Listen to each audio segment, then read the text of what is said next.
Qué bueno, qué fiesta maravillosa. Qué maravillosa. Celebrar la Pascua con bautismos. Ustedes saben lo que significa el bautismo en sí. Morimos a la vieja vida y resucitamos a la nueva vida. Y estamos hablando de la resurrección de Cristo, así que no hay mejor momento para bautizarse que Pascua. Es un tiempo maravilloso. Y ustedes saben, yo siempre les digo, pero no me canso de repetirlo, la Pascua se celebraba antes que Jesús viviera. La Pascua es una celebración que existía antes. No es que empezó a celebrarse en el momento que Jesús murió, sino que ya existía. La Biblia nos relata que Jesús fue la semana de Pascua a celebrar a Jerusalén. Y dice que él endureció su rostro, como que sabía que iba a meterse en problemas cuando iba a celebrar la Pascua. Sin embargo, él se puso duro y fue firme así hacia los problemas.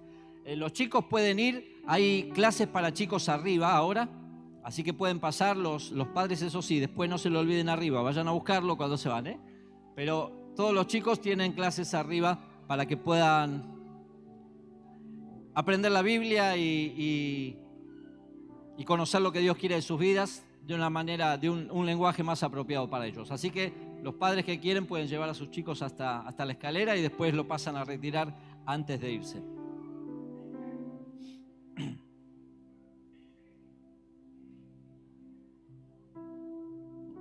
Bien, si tiene su Biblia, ábrala en Marcos capítulo 14. La Pascua era una semana de fiesta, una semana de acontecimientos, y había un alboroto muy grande, especialmente en Jerusalén, donde estaba el templo donde se celebraba la Pascua. De todas las ciudades de Israel se acercaban ahí para celebrar la Pascua. Entonces era un acontecimiento muy importante. De hecho, yo siempre les digo a nuestra congregación, a los hermanos, a las hermanas, la fiesta más importante del cristianismo es la Pascua, más que Navidad. Estamos acostumbrados a celebrar la Navidad y le damos mucho énfasis, pero la Pascua es más importante, es la única fiesta que quedó registrada, la fecha que debemos celebrarla, y ya se celebraba antes de que Jesucristo viniera. La Biblia no sabemos exactamente cuándo nació Jesús, ni el día, ni siquiera el año, pero la Pascua es el evento más importante en nuestra vida de cristianos. Por eso la importancia. Y en todos esos eventos, si bien terminan con la resurrección de Cristo que celebramos el domingo, el día principal para Israel de celebración era el sábado. El sábado, el día de reposo, el día que ellos no trabajaban, pero Jesucristo resucitó el primer día de la semana, el domingo, y de ahí la iglesia comenzó a celebrar este acontecimiento. Entonces vamos a leer en Marcos 14, 32, algunos versículos. Esto es en medio de la semana de la Pascua, el día jueves, cuando Jesús cena con sus discípulos y se va al monte a orar. Fíjense lo que sucede ahí. Marcos 14, 32. Vinieron pues a un lugar que se llamaba Getsemaní, y Jesús le dijo a sus discípulos: siéntense aquí mientras yo voy y oro. Y tomó consigo a Pedro, a Jacob y a Juan, el equipo de tres, los más íntimos, y comenzó a entristecerse. Hablamos de Jesús. Comenzó a entristecerse y angustiarse, y les dijo: mi alma está muy triste hasta la muerte, quédense aquí, velad, estén despiertos, le está diciendo, oren.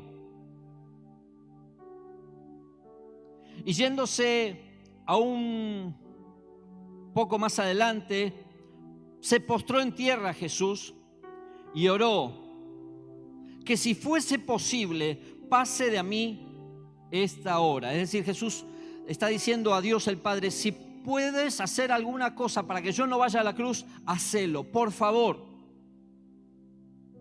Mas no se haga lo que yo quiero, sino lo que tú quieres. Volvió a los discípulos y los halló durmiendo, y dijo a Pedro: Simón, Simón, ¿duermes? ¿No pudiste estar despierto una hora? Está despierto, velad, orad, para que no entres en tentación. El espíritu, la verdad, está dispuesto, pero la carne es débil. Otra vez Jesús se fue y oró, diciendo las mismas palabras. ¿Cuáles eran las palabras? Padre, si es posible, pasa de mí este tiempo. Si hay una forma distinta que la gente sea salva sin que yo tenga que ir a la cruz, hacelo. Versículo 40. Al volver otra vez, los halló durmiendo, porque los ojos de ellos estaban cegados de sueño y no sabían qué responderle a Jesús. Vino la tercera vez Jesús y les dijo: dormid ya, descansen, basta, la hora ha venido. He aquí, el Hijo del Hombre es entregado en manos de los pecadores. Levántense, vamos. He aquí, se acerca el que me entrega. Les vuelvo a recordar la situación de este momento. Es el día jueves, cuando Jesús tuvo la cena con sus discípulos y después se va al monte a orar. Jesús ya sabía lo que venía. Él sabía que se avecinaba su muerte. Entonces él estaba angustiado. Imagínense, después de haber andado con multitudes, sanar enfermos, liberar endemoniados, la gente lo seguía, lo perseguía, se escabullían, trataban de ubicarlo porque había libertad, había sanidad, cosas maravillosas hacía Jesús. Entonces imagínense el pensamiento de Jesús: Dios, papá, mira lo que estamos haciendo, estamos ayudando a la gente, estamos sanando, estamos liberando a los oprimidos. ¿Es necesario que yo vaya a morir? ¿Es necesario que todo esto termine en la cruz? Y dice la Biblia que la angustia de Jesús era tal, recién lo leímos, estaba angustiado, estaba entristecido. Un pasaje paralelo a esto en otro evangelio, en el libro de Lucas, dice: estando en agonía, oraba más intensamente y su sudor era como grandes gotas de sangre que caían hasta la tierra. Usted sabe que esto es algo que sucede muy pocas veces en los seres humanos, pero sucede cuando una persona está con un estrés extremo, una agonía extrema. A veces, en algunas oportunidades, los vasos sanguíneos se rompen, explotan de la presión y suda sangre. Fíjense, sucede muy pocas veces, pero la ciencia, los médicos te dicen que existe. Podés buscarlo, podés googlearlo, se llama hematidrosis. Es un acontecimiento muy importante que sucede cuando una persona está angustiada, estresada, desahuciada. ¿Por qué les quiero recalcar esto? Para que veamos la humanidad de Cristo, para que entendamos que Cristo sufrió como nosotros, padeció como nosotros. La Biblia dice que fue tentado en todo como nosotros. Y a veces tenemos la tendencia a pensar de que como Cristo era Dios, de hecho era Dios, es el Hijo de Dios, como que para Él era todo fácil.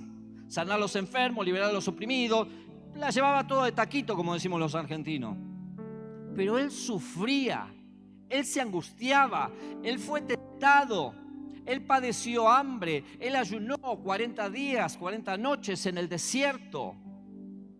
Él dormía como nosotros, Él comía como nosotros, Él iba al baño como nosotros, era una persona. Entonces acá nos está mostrando que Él está angustiado por lo que venía por delante en su vida.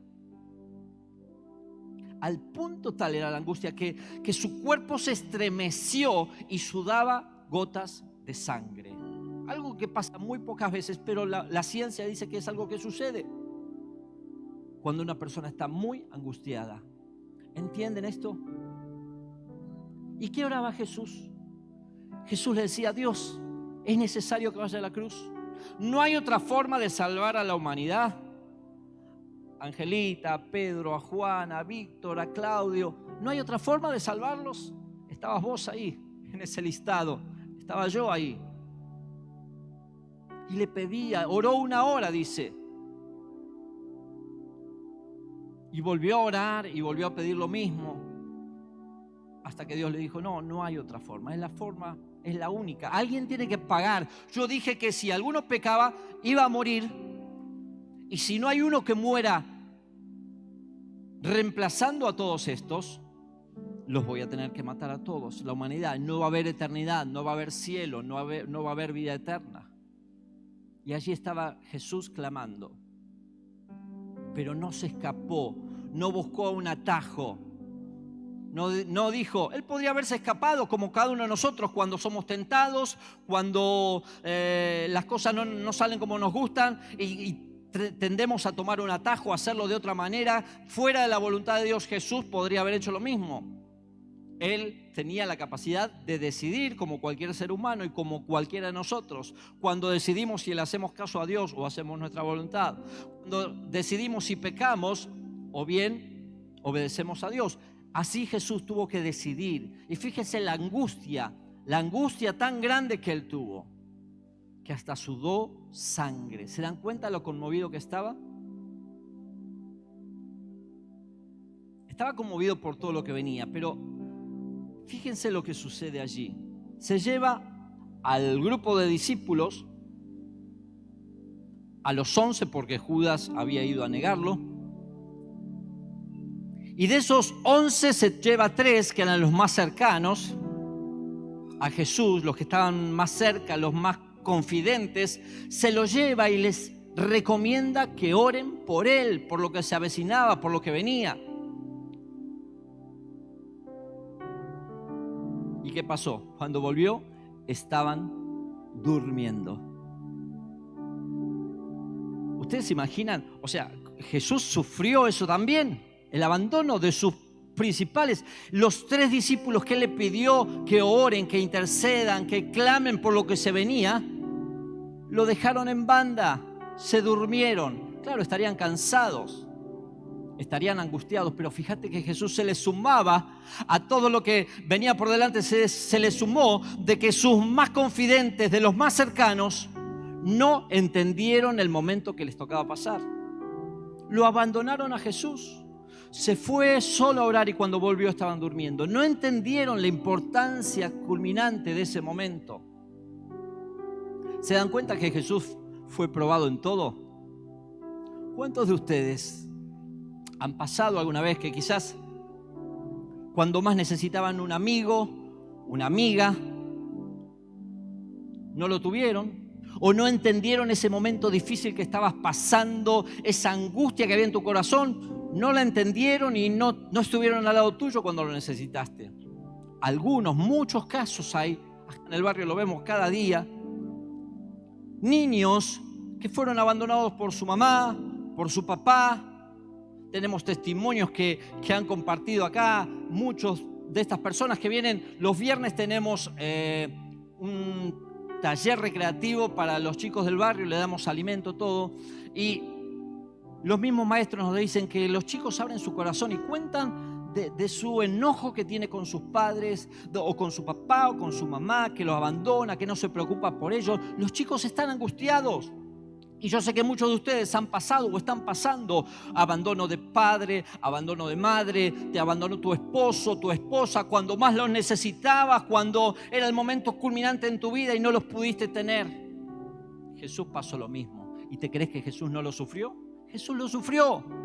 Muchachos, estamos en el momento culminante, me van a venir a llevar para matarme, les estoy pidiendo que oren por mí, los encuentro dormidos.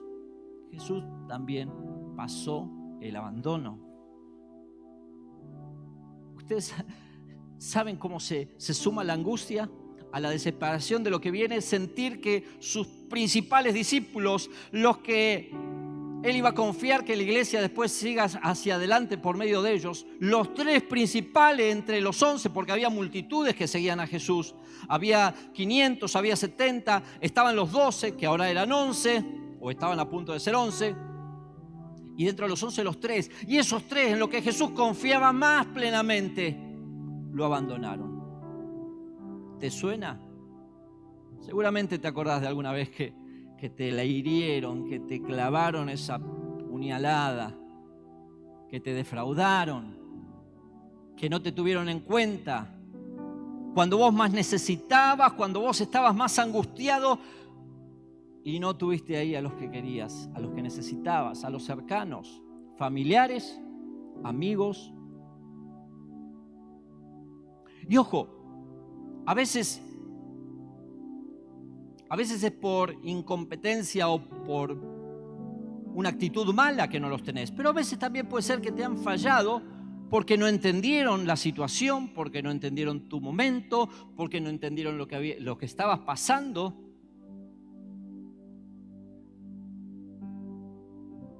A veces, como estos discípulos, era de noche, habían comido, habían bebido, habían tomado vino, se durmieron. A mí también, me podés pedir que me levante a las 5 de la mañana, a las 6 de la mañana, pero a las 12 de la noche yo ya no existo. No me pides que ore mucho de noche por vos, porque digo 2 palabras y me quedo dormido. Entonces, probablemente el peso del día, del trajín, a estos discípulos les jugó una mala pasada. Pero vino una vez Jesús, vino 2 veces, vino 3 veces y ellos estaban durmiendo. Hasta que al final dijo, bueno, ya está, duerman muchachos, ¿qué le voy a hacer? Los necesité y no estaban. Eso también pesaba en el corazón de Jesús. Eran sus más cercanos, eran sus amigos, eran los que venían conviviendo con él durante 3 años, día, noche, los que les enseñó todo lo que él tenía que enseñarles, pero le fallaron. Jesús puede entenderte. Jesús fue probado en todo. Jesús vivió las circunstancias que seguramente vos estás viviendo y que te tienen preso muchas veces. Jesús las vivió. Fue tentado en todo, fue probado en todo y Él fue victorioso. Ahora, esto es el comienzo de lo que llaman el Vía Crucis, la pasión, el caminar hacia la cruz. Es el comienzo. Jesús tenía fe, como todos nosotros. Él sabía, él ya lo había profetizado, voy a morir y voy a resucitar. Pero si no funciona, ¿no te pasa alguna vez que vos decís, yo tengo fe, pero tengo unas dudas por ahí también que andan dando vuelta? Yo creo en Dios, yo tengo confianza que Dios me va a ayudar, pero, lo mismo le pasaba a Jesús. Él había dicho, voy a morir y voy a resucitar, pero él también dudó. Sin embargo, avanzó, creyó y siguió tomando esa copa. Dijo, Padre, si es posible, pásame esta copa. Pero el Padre le dijo no, y ahí estaba, dispuesto, disponible a ocupar el lugar en la cruz. Este es el comienzo de la agonía. El sudar gotas de sangre por la tensión que tenía, el que sus compañeros lo abandonen, pero lo que empieza a venir ahora empieza a ser cada vez peor o más fuerte, más intenso. La Biblia dice que, bueno, después que lo llevaron, lo juzgaron, hay un juicio medio, una parodia, lo llevaron y lo azotaron. Y cuando los romanos azotaban, había distintos tipos de azote. Un azote que era para los romanos, pero cuando el que iban a azotar no era romano, el azote era peor. Y tenían unos látigos pequeños, de este tamaño más o menos, y tenían en la punta de las cuerdas, tenían unas pelotas de hierro, que eran duras, que hacían moretones, pero también le ponían otras que tenían huesos, pequeños huesos, de cabra o de oveja. Entonces cuando ellos le latigaban en la espalda, no solamente que le hacían moretones, sino que le rasgaban, esos huesos se clavaban en la piel y al sacar el látigo arrancaban piel, arrancaban tejido, arrancaban músculos. Para que la gente no se caiga, no lo ponían contra la pared, lo ponían sobre una piedra o algún tronco, de manera que esté ahí recostado. Entonces no tenían que estar pendientes de que él se caiga o no se caiga. Y ahí latigaban y le empezaron a arrancar pedazos de carne, pedazos de piel.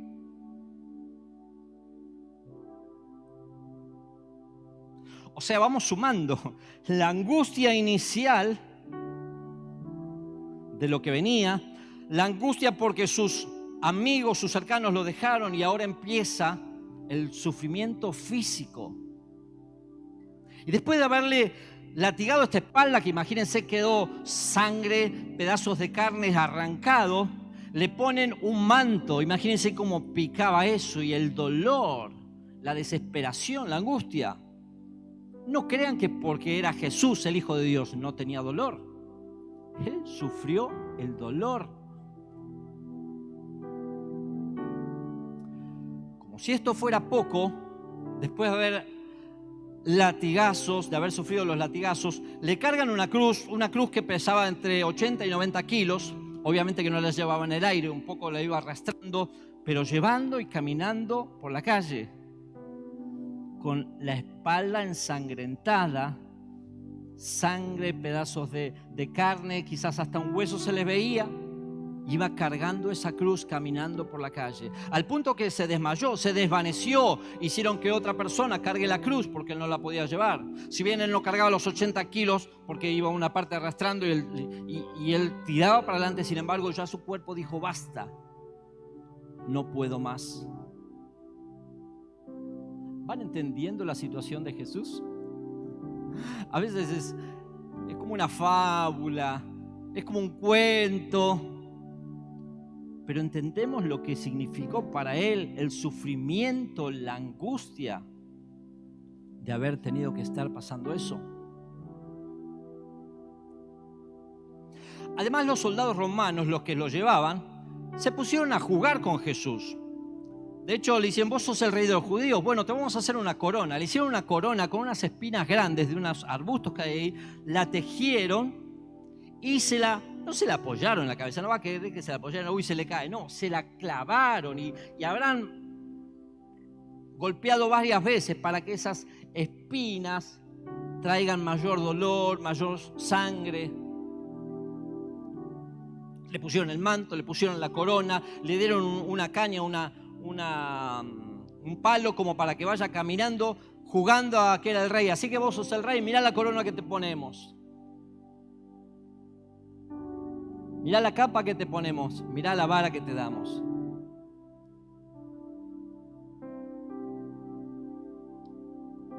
¿Entienden lo que habrá pensado Jesús, lo que habrá sufrido Jesús? Padre, Padre. Y crecía y crecía y crecía en la angustia. Cuando llega al lugar donde lo van a crucificar, no es que lo subieron, generalmente el madero lo tiraban al piso, ahí lo crucificaban. Ahí dice la Biblia que clavaron unos clavos que eran más o menos 12, 13 centímetros de altura, unos clavos que no son redonditos como los de ahora, eran más bien cónicos, los hacían forjados en caliente para darle la forma. Se los clavaban en las manos y en los pies. No está tan claro si se los clavaron en el centro de la mano. Algunos dicen que fue acá, porque si no acá se hubiera desmembrado la mano. Algunos dicen que fue acá en la muñeca, para que quede bien fijo, porque ahí no se iba a desmembrar. Algunos dicen que los pies estaban por separado, otros que fue uno arriba del otro. No interesa tanto eso. Pero vamos sumando a la angustia de lo que iba a pasar, a que fue abandonado por sus discípulos. Los discípulos, no solo los 3, todos después desaparecieron. ¿Se acuerdan que Pedro lo negó a Jesús? En un momento estaban todos ahí cerca de un fogón, cerca donde iban a juzgar a Jesús, y Pedro, una adolescente le dice: ¿vos estabas con Jesús? Y Pedro dice: no, yo no estaba con Jesús. Lo negó 3 veces y maldijo a esta adolescente que lo acusaba. Se fueron todos, estaba solo Jesús. A la angustia esa se le suman los latigazos, la espalda ensangrentada, la manta que le pusieron, le clavaron las espinas ahí en la cabeza. Y ahora, en la cruz, unos clavos. El dolor es insoportable. Es insoportable. Se lo hice a mi marido, se lo voy a hacer al pastor de la iglesia. Un detalle. No sé si es una palabra, pero el tema de las manos. En el lugar donde clavaron la cruz, donde clavaron los clavos, le hizo como una descarga eléctrica. Es un lugar de mucha sensibilidad y le hizo como una descarga eléctrica, como si le hubiera dado una patada a la luz. Tipo Magic Click. ¿Alguna vez probó el Magic Click? Pruébelo si quiere. Bueno, algo así. Pero es un dolor atroz, es unos pensamientos. Imaginen la mente de Jesús: estuve ayudando a la gente gente. Hace una semana me hicieron la entrada triunfal, me ponían mantos y palmas para que yo entre a Jerusalén. Una semana después estoy así. Usted imagine en la mente de Jesús.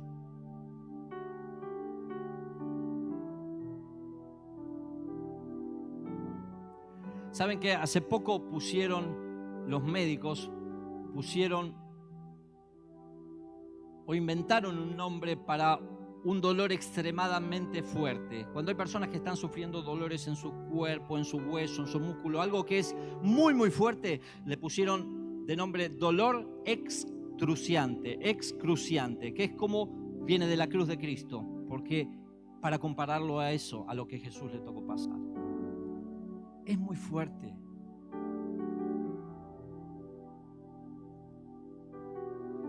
Es muy fuerte. ¿Saben qué? Dice la Biblia que vinieron a ofrecerle vinagre con hiel. En realidad lo que es vinagre con hiel era un vino barato que tomaban los soldados romanos, porque ¿quién iba a tener vinagre con hiel ahí? Los soldados romanos tomaban vino barato, medio vinagre, lo mezclaban y le quisieron dar. Y él dice que lo rechazó. ¿Por qué? Eso era como un antídoto. Él se podía, en cierta manera, bajar el dolor, pero él renunció a eso. En cierta manera es porque él prometió que no iba a tomar más del fruto de la vid hasta que él venga. ¿Recuerdan que en la Santa Cena dijo, no voy a tomar más el fruto de la vid? Pero también él no quería escapar a lo que le tenía por delante. Él se comprometió. Si esta es la copa que tengo que beber, Dios, allí estaré. Allí estaré. Ahora que les planteé, que les traté de hacer entender, y espero que el Espíritu Santo se los haga entender, la situación, el contexto, lo que está viviendo Jesús, quiero llamarles la atención sobre dos acontecimientos que pasan ahí. Bien, imagínense Jesús ahí colgado en la cruz, espalda rota, atravesado las manos, los pies, la corona, la angustia que venía cargando de antes. Juan 19:25 dice: estaba junto a la cruz de Jesús su madre y la hermana de su madre, María, mujer de Cleofas, María Magdalena. Y cuando vio Jesús a su madre y a su discípulo Jesús, a quien él amaba, que estaba presente, dijo a su madre: mujer, ahí tu hijo. Después dijo al discípulo: he aquí tu madre. Y desde aquella hora el discípulo la recibió en su casa. En la situación que estaba, todavía tiene tiempo de ocuparse de su mamá.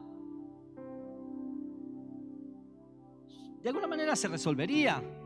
Pero fíjense en la angustia, en la presión, en el dolor que está sufriendo, todavía está pensando en hacer algo más. Ese es Jesús. Le encarga a su discípulo que se ocupe de su mamá y él luego se la llevó a vivir a su casa. Ese es Jesús, el que se ocupa de la gente, que se ocupa de las personas. Él lo seguía a multitudes, pero a él le interesaba la persona, la gente. Hacía maravillas y milagros, pero a él le interesaba la gente. Y acá está interesado en la gente. Ah, pero es la mamá de Jesús. Es la mamá de Jesús. Claro. Lucas 23:39. Uno de los malhechores que estaba colgado le injuriaba diciendo: si tú eres el Cristo, como si fuera poco, sálvate a ti mismo y a nosotros. Qué ganas de salir de la cruz y darle unos cuantos bofetadas. ¿No te lo harías vos en el lugar de Jesús? O que caiga un rayo, no sé. Pero mira que se atreve este.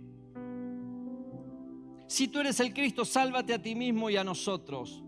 Respondiendo el otro malhechor, le reprendió diciendo: ¿ni aún temes tú a Dios estando en la misma condenación?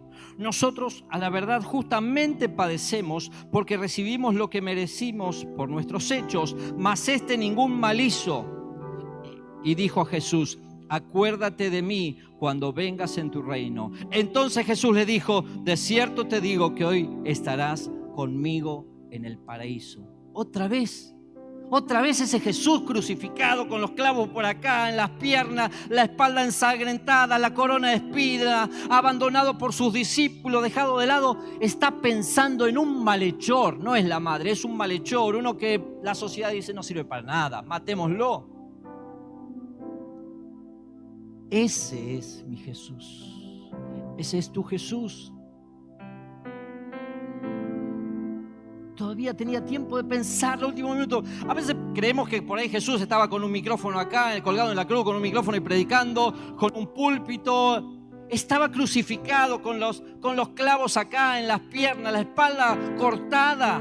Y todavía estaba preocupándose por la gente que necesitaba salvación. Ese es Jesús. Ese es Jesús que no se escapó, no buscó el atajo, se ocupó de la gente, se ocupó de aquellos que necesitaban. ¿No es maravilloso? ¿No es maravilloso?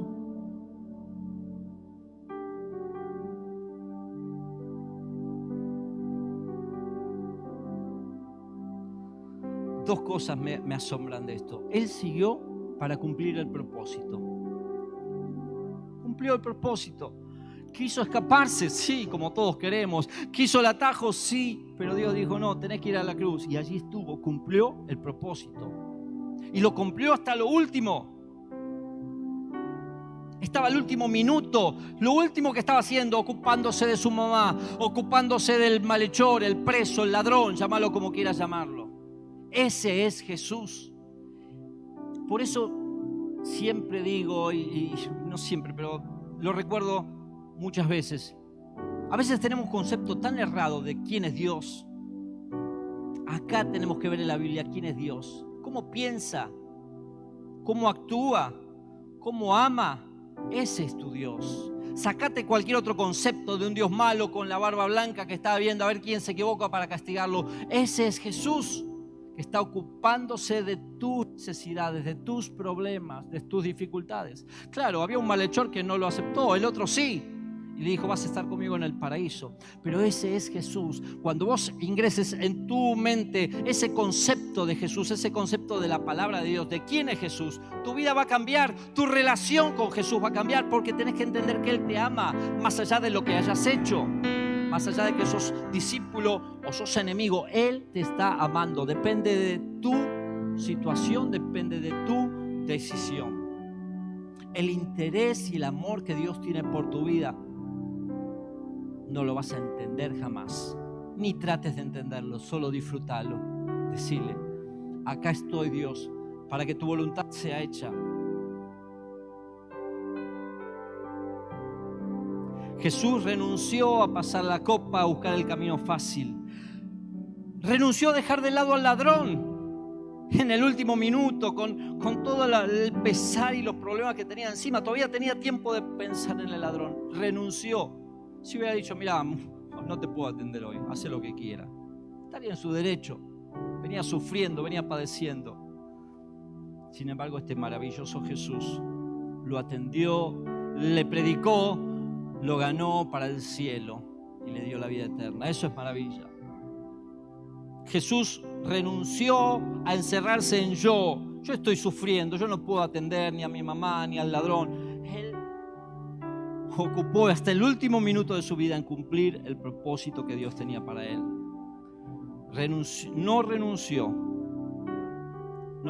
a dejar de lado nada de lo que le quedaba por hacer. Ese es Jesús. Ese es Jesús. Es maravilloso Jesús. Señor, nos conmueve conocer la historia, entender la historia. A veces leemos, sabemos que es Pascua y comemos huevitos. Perdonanos, Señor. Permitirnos entender, Espíritu Santo, la grandeza de esta historia de amor, esta maravilla que Jesús hizo y está haciendo cada día por nosotros, porque se sigue interesando por nuestras vidas. Cada día se interesa por tu vida. Ese Jesús quiere ayudarte, quiere bendecirte, quiere cambiarte, quiere fortalecerte, quiere que seas feliz. Ese Jesús que dio la vida y está hasta el último momento dispuesto a ayudarte.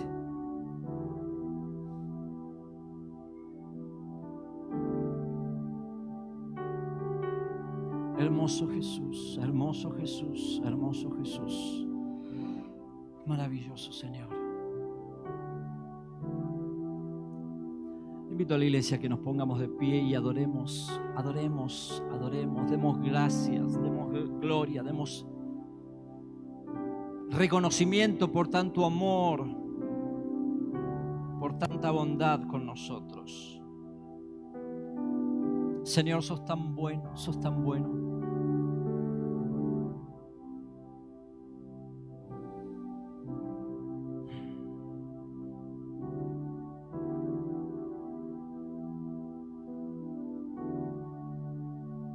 Sos tan bueno, Señor. Gracias por morir, gracias por salvar nuestras vidas. Recién Gabriel los guió a una oración. ¿Alguno oró por primera vez la oración que Gabriel los guió? Queremos orar. Levanta tu mano ahí donde estás. Queremos orar por tu vida. Dios te bendiga.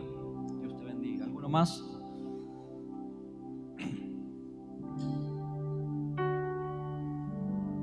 Bien.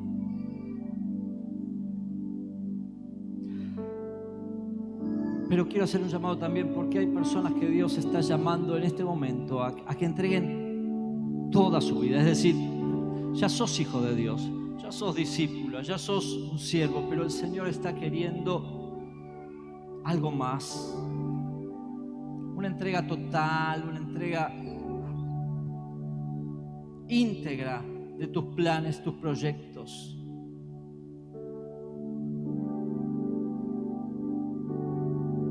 Para que tu vida sea útil, así como la de Jesús fue útil para servirte a vos. No nos queda otra opción. ¿Qué queremos más que entregarle nuestra vida a un Dios de tanto amor, de tanta misericordia? ¿Qué otra opción tenés? Los discípulos dijeron: ¿a dónde iremos, Señor? ¿A dónde iremos, Señor?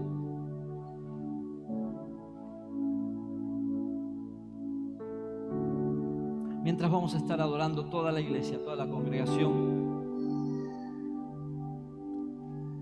quiero orar especialmente por aquellos que sienten que necesitan una entrega mayor de sus vidas por Jesús. Allí, levanta tus manos donde estás. Levanta tus manos donde estás.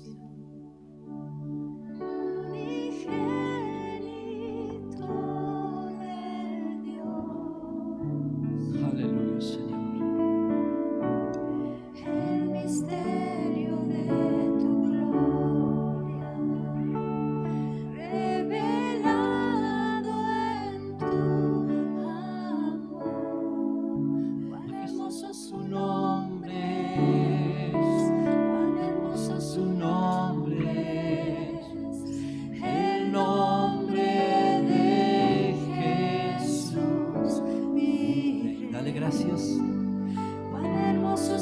Decile ahí donde estás: Señor, te entrego toda mi vida. Mi ser te pertenece, espíritu, alma y cuerpo, para lo que quieras. ¿A quién otro voy a ir si no es a ti, Señor, que tienes palabras de vida, de amor, tanta misericordia? Aleluya. Decíselo ahí donde estás. Dejaste el cielo por salvarme.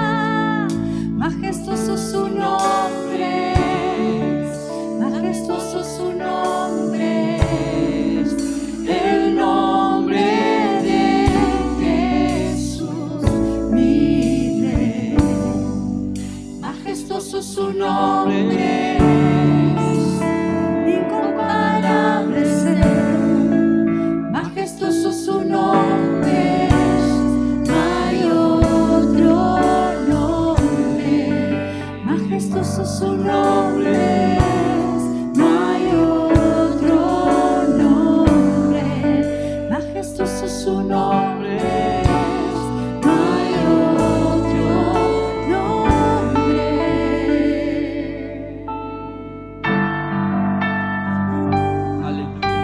Señora, que estás viendo tu iglesia, tu congregación, queremos más de ti, necesitamos más de ti, de ese Dios de amoroso, de ese Dios ese Dios glorioso, ese Dios maravilloso. Queremos más de ti. Queremos más de ti, Señor, y que tu voluntad sea hecha en nosotros. Aleluya. No hay otro nombre, el nombre de Cristo.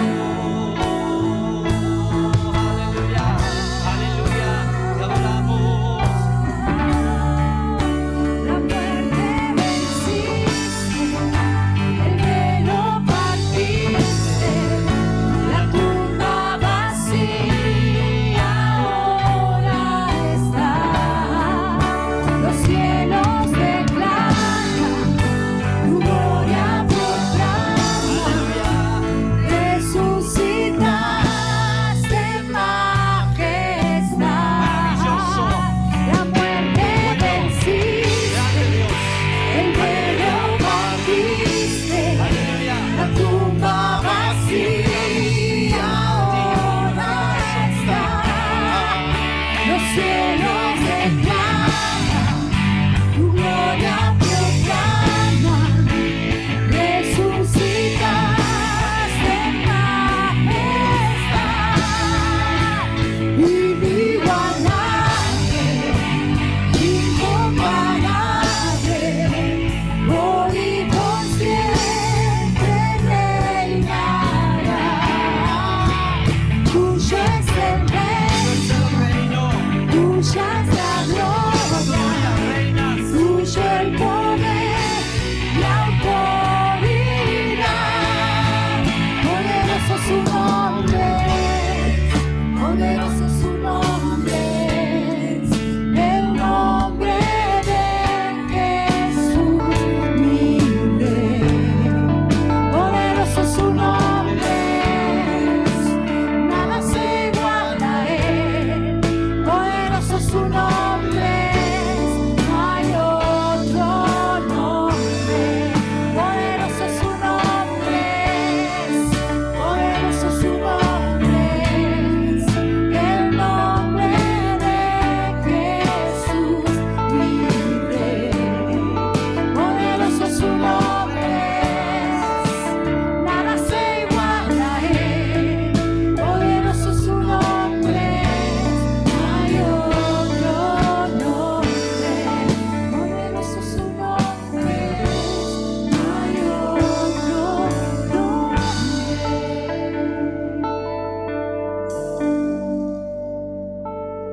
Dios maravilloso, Dios bueno, Dios de misericordia.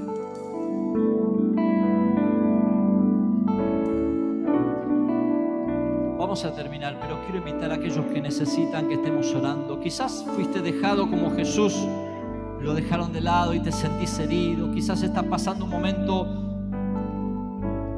difícil, de dificultad, de enfermedad, de droga, de tantas cosas. Si estás atado, pero ahora Jesucristo quiere hacerte libre.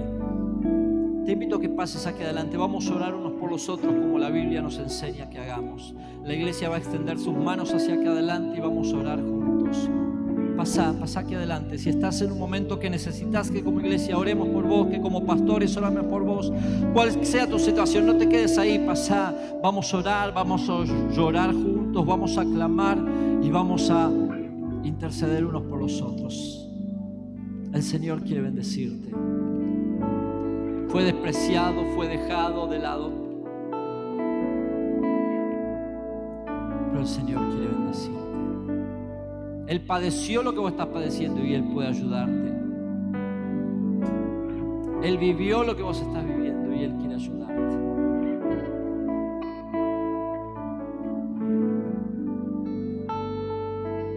Extendemos las manos y oramos juntos al Señor. Padre, en el nombre de Jesús, Dios bueno, Dios de misericordia, Dios de gracia, Dios de amor, Dios de bondad. Nos vamos felices, contentos, Señor. Cuando sentimos lo que padeciste por nosotros, decimos gracias, gracias, gracias, gracias, gracias. No alcanzará nuestra vida para darte gracias. Cuando entendemos ese amor maravilloso que aún en lo peor, En la dificultad más grande de tu vida estabas pensando en otro. Decimos: Señor, acá estoy, yo quiero ser igual a ti. Quiero que ese espíritu que es en Cristo Jesús reine en mi vida, que aun cuando esté angustiado y necesitado pueda pasar tiempo pensando en otro y ayudando a otro. En el nombre de Jesús, Dios, levanta una iglesia que esté dispuesta a dejar de lado su yo, su necesidad, su propósito, su plan, para que tu voluntad sea hecha a nosotros, Dios. Que seamos una iglesia pensando en las personas, pensando en la gente, pensando en los que se nos cruzan por delante, para bendecirlos, para ayudarlos, al preso, al familiar. Oh Dios, levanta una iglesia con ese espíritu que hubo en Cristo Jesús, con esa mentalidad de ayudar, de dar, de ocuparse del otro.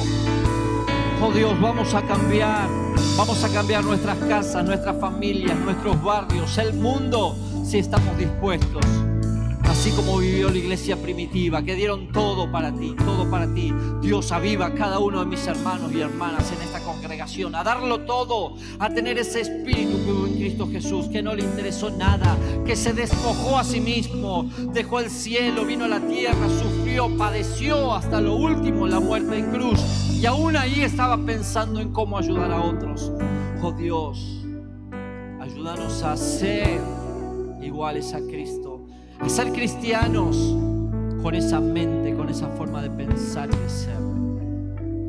Y aquellos que no te conocían hasta ahora, Dios, que se llevan esa nueva imagen grabada por el poder de tu Espíritu Santo en sus vidas.